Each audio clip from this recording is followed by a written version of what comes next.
Welcome, and we're just gonna get straight into it. The reason you clicked on this video. What is the most usable iPhone? And I'm talking bare minimums. You don't care about anything. It just works. Barely. So there's a couple contendants. First, iPhone 8. No, this is not the oldest usable iPhone. This is still very usable, even in 2025, if you don't really care that much about camera or the screen specs. iPhone 6. This is also pretty usable. It is stuck on iOS 12, but that still works with a lot of main apps, and it works with the internet here in Canada.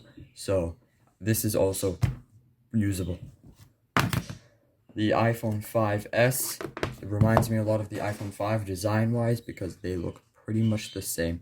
This has the exact same software as the iPhone 6, so that will not be a problem. And it has older hardware. It is a small feeling phone, and this is barely usable, just barely. You can barely get by with this. The iPhone 5 is where I will say that it is not a usable phone at all. The internet does not work here in Canada because it is outdated. Anything before iOS 11 will not work on the internet, and this does not have very basic things. It does not have Touch ID. It does not have a 64-bit chip. It only has iOS 10. So this is not usable at all. Same goes with the iPhone 4. It is very outdated. You will not get by using this thing in 2025. It has iOS 7. It was really good for its time. It feels quite nice today. And it is nice to have to play around with or like whatever. So this is not usable at all in 2025. Obviously, look at this thing. This is the iPod first generation. It has iOS 2, and it was just iPhone OS. So yeah, you're not gonna use this. Yeah, don't even think about it. So that leaves us with the iPhone 5S. This is the very last iPhone that you can use barely in 2025. So let's look at it. How is it useful? What are the problems? And how good is it to use today? If you have one, obviously do not buy this. It's not a good idea to buy this in 2025 if you're going to use it as your daily phone. But let's see how it holds up today. As for the software, this thing is stuck on iOS 12. That is from 2018. It was released alongside the iPhone XS and XS Max. So the software is pretty old, and it does not support a lot of apps, but it does support core apps like Google Chrome, Google Classroom, anything that you might need for using for school, work, whatever. It does support some games like Minecraft or whatever, but that is not what we're going to be talking about right now. We're just going to be going over how it is, the basic. So as for the software, it has Cydia, by the way, but I have not jailbroken it. Like, obviously I have jailbroken it, but no apps have been installed on Cydia. So it is pretty much a stock iOS experience. So if we go looking at the software, obviously there's no app drawer because that was introduced on iOS 14. Yeah, it was introduced on iOS 14. This also has obviously your widgets here, the old school widgets.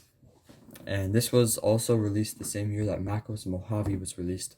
So that's just give you a perspective on how old the software is. 2018. Now here's your control center. You swipe up from the bottom, obviously, because it is an iPhone with a home button.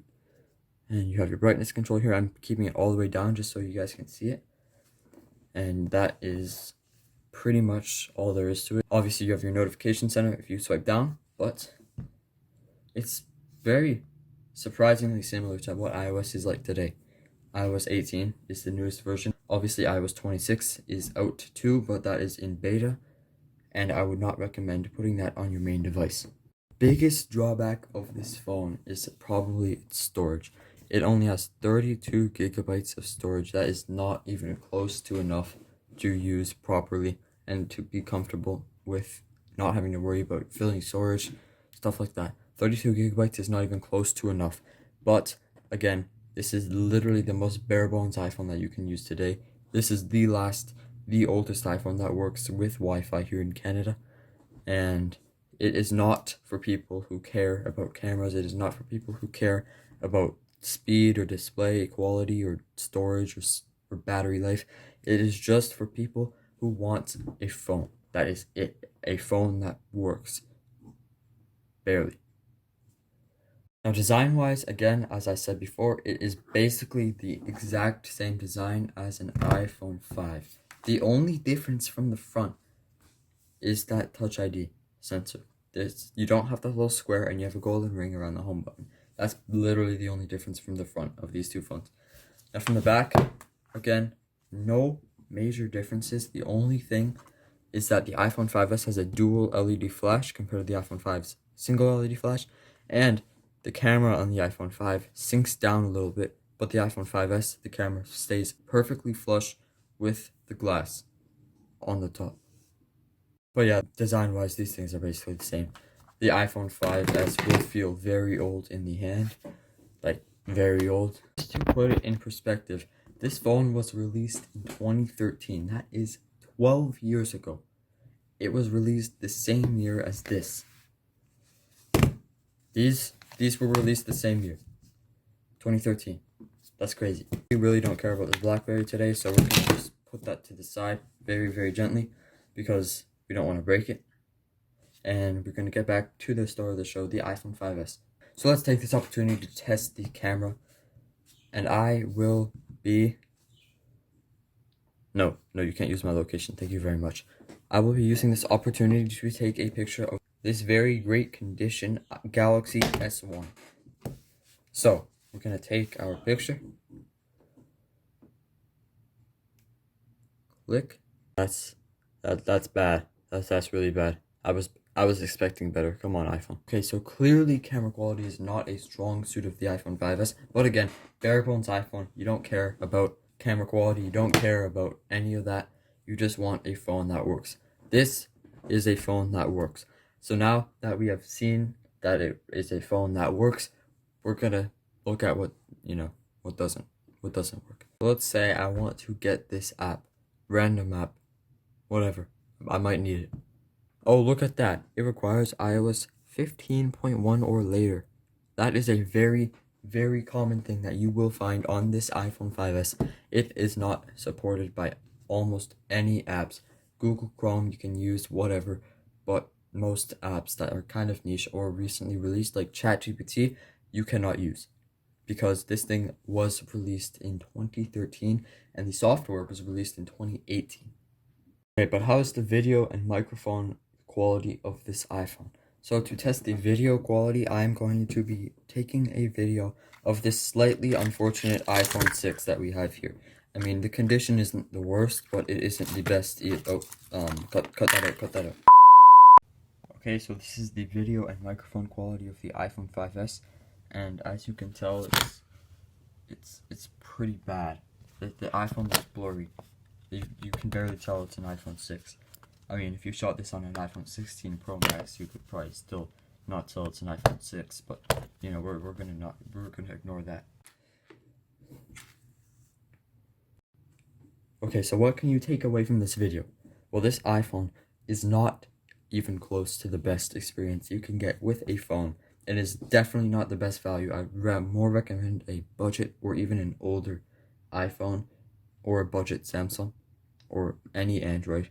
This is not something that you would buy. But if it is something that you have, then it's barely usable. You can just barely get away with using this in 2025.